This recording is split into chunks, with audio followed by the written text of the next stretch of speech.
ये प्रधानमंत्री जो चादर भिजाए हैं, किसी शायर ने अच्छा कहा प्रधानमंत्री के बारे में।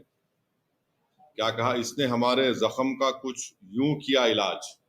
इसने हमारे जख्म का कुछ यूं किया इलाज, मरहम भी गर लगाया तो कांटों की नोक से। तो ये जो पूरे देश में बीजेपी संघ परिवार की तरफ से हर उनका ऑर्गेनाइजेशन कोर्ट को जा रहा है कि यहाँ पर खुदाई हो, यहाँ पर खुदाई हो, ये मस्जिद नहीं है, ये दरगाह नहीं है, ये कब्रस्तान नहीं है।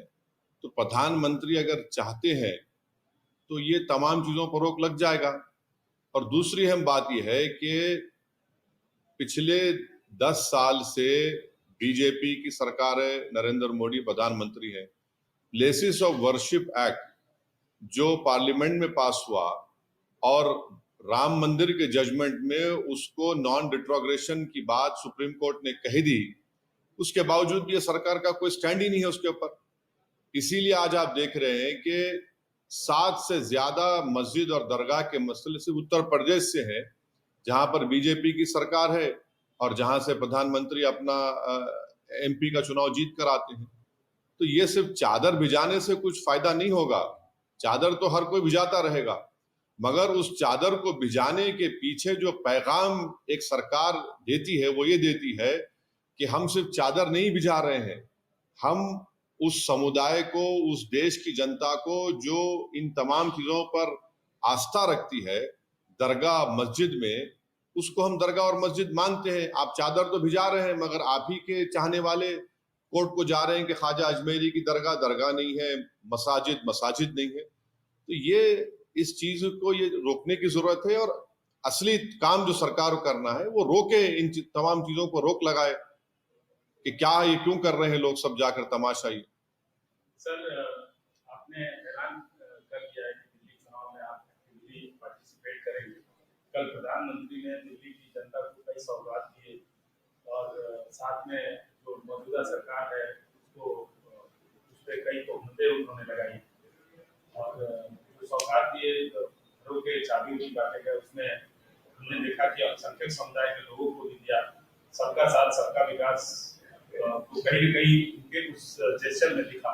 देखिए, मैं एक नहीं 2 से ज्यादा आरटीआई एप्लीकेशन डाला हूं जिसमें हम सरकार से इस बात का डिमांड कर रहे हैं कि आपने अर्बन एरियाज में और अर्बन एरियाज से हटकर जो घर दे रहे हैं बनाकर, प्रधानमंत्री आवास योजना जो भी हो, उसका डेटा हमको दीजिए। बताइए आप कितने मुसलमानों को दे रहे हैं? देते ही नहीं है, बताते नहीं है।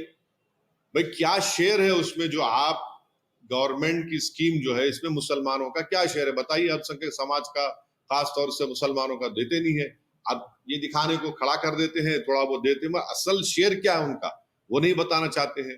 अब चुनाव है तो इसीलिए सब करना पड़ रहा है, मगर याद रखिए कि चाहे ये मौजूदा केजरीवाल की ड्रामेबाज सरकार हो या प्रधानमंत्री की कम्युनल सरकार हो, इससे ये बात मालूम हो रही है कि अगर 1 नेशन 1 इलेक्शन होगा तो फिर ये सब चीजें नहीं मिलेगी।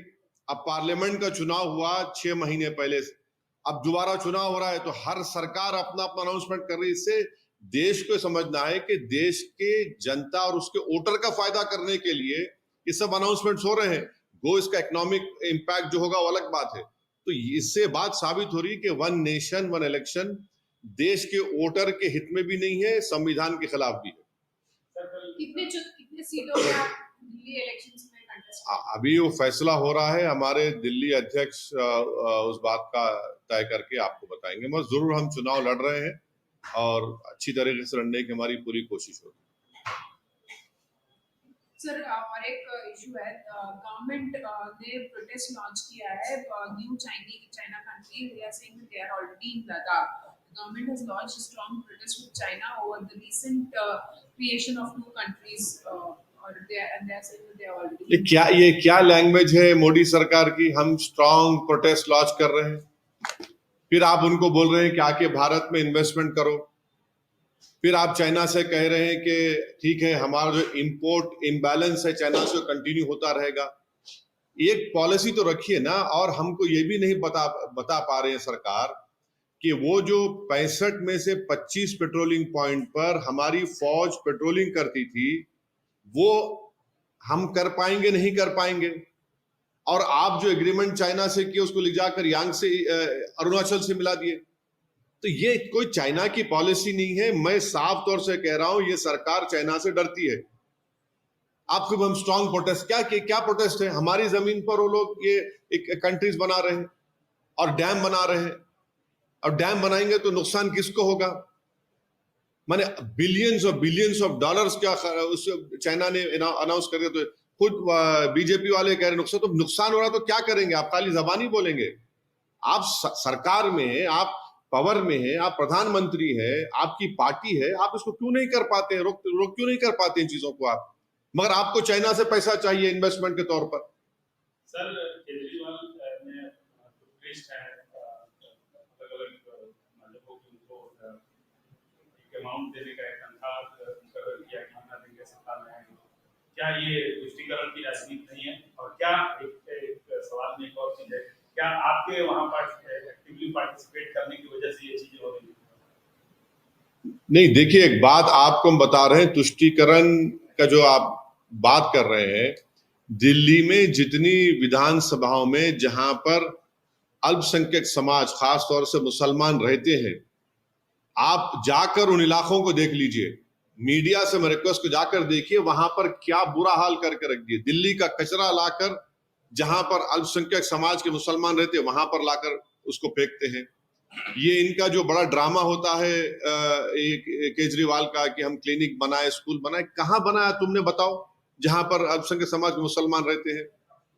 और तुम्हारा जो सरकार का जो परफॉर्मेंस है, डेवलपमेंट सब झूठा है, बकवास है। जाकर आप देखिए वहां पर जहां मुसलमान रहते हैं।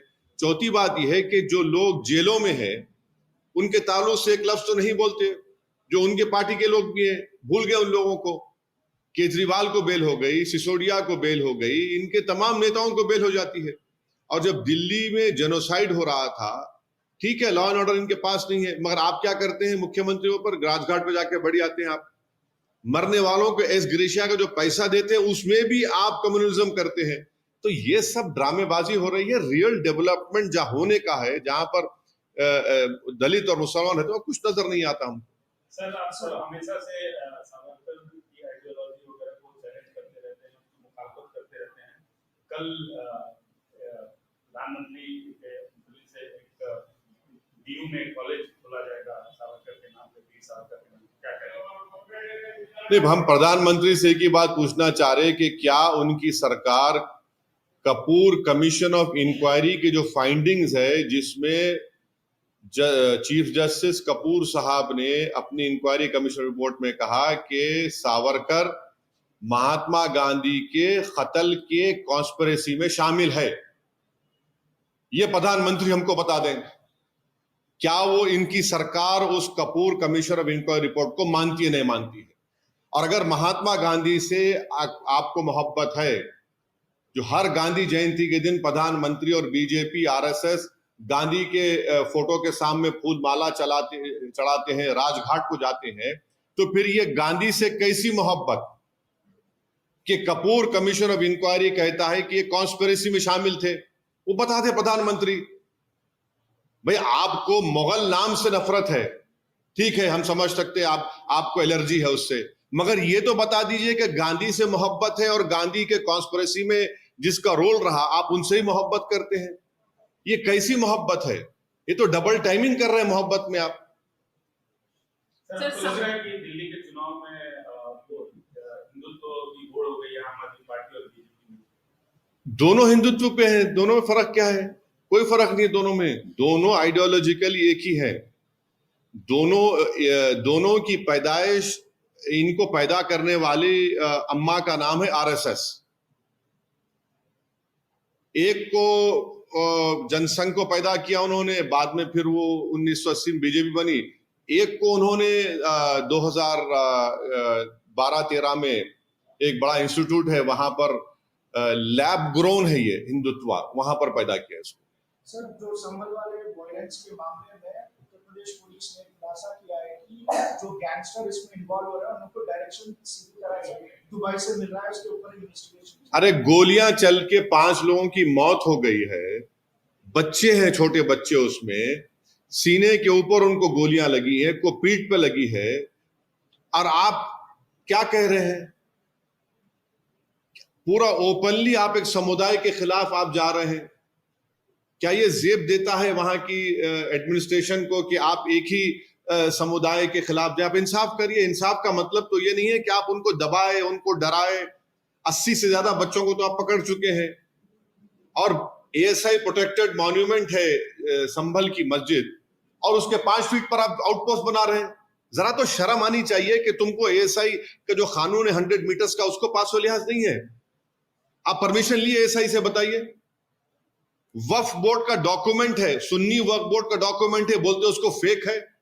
तो अगर फेक है तो सुन्नी वक्फ बोर्ड पे केस बुक करिए। चलिए, आप क्या कर रहे हैं लोग? एक तरफा जुल्म हो रहा है वहां पर संभल में पूरा। और संभल को नया वो जो 1980 और 90 में जो तमाशे हुए थे, उस तरह का माहौल पैदा करने की कोशिश की जा रही है संभल में। सर, दिल्ली के चुनाव के मद्देनजर आप पे भी आरोप लग रहा है कि आप चुन के दंगों के आरोपियों को टिकट दे रहे हैं। एक बात सुनिए, इंदिरा गांधी के कत्ल के बाद जो सिखों पर जेनोसाइड हुआ और जितने एक्यूज थे, उनको किस पार्टी ने टिकट दिया? किसने उनको मेंबर ऑफ पार्लियामेंट बनाया? और फिर दूसरा यह है कि मौजूदा जो रूलिंग पार्टी है, मुख्यमंत्री पर खुद केस है, उनके बड़े बड़े नेताओं पे केस है। अब बीजेपी की बात ले लीजिए, कितने बीजेपी के सांसद हैं जो पार्लियामेंट में हैं, उन पर केस नहीं है, सब दूध के धुले हुए हैं। किसने यूएपीए जिस पे लगा था उसको एमपी बनाया? मैं फिर से कह रहा हूं कि कभी अपने गिरेबान में झांक कर देख लीजिए। एक उंगली अगर हमारी तरफ आप उठा रहे हैं तो 4 उंगलियां, और ये फैक्ट्स आपको आईना दिखाएंगे।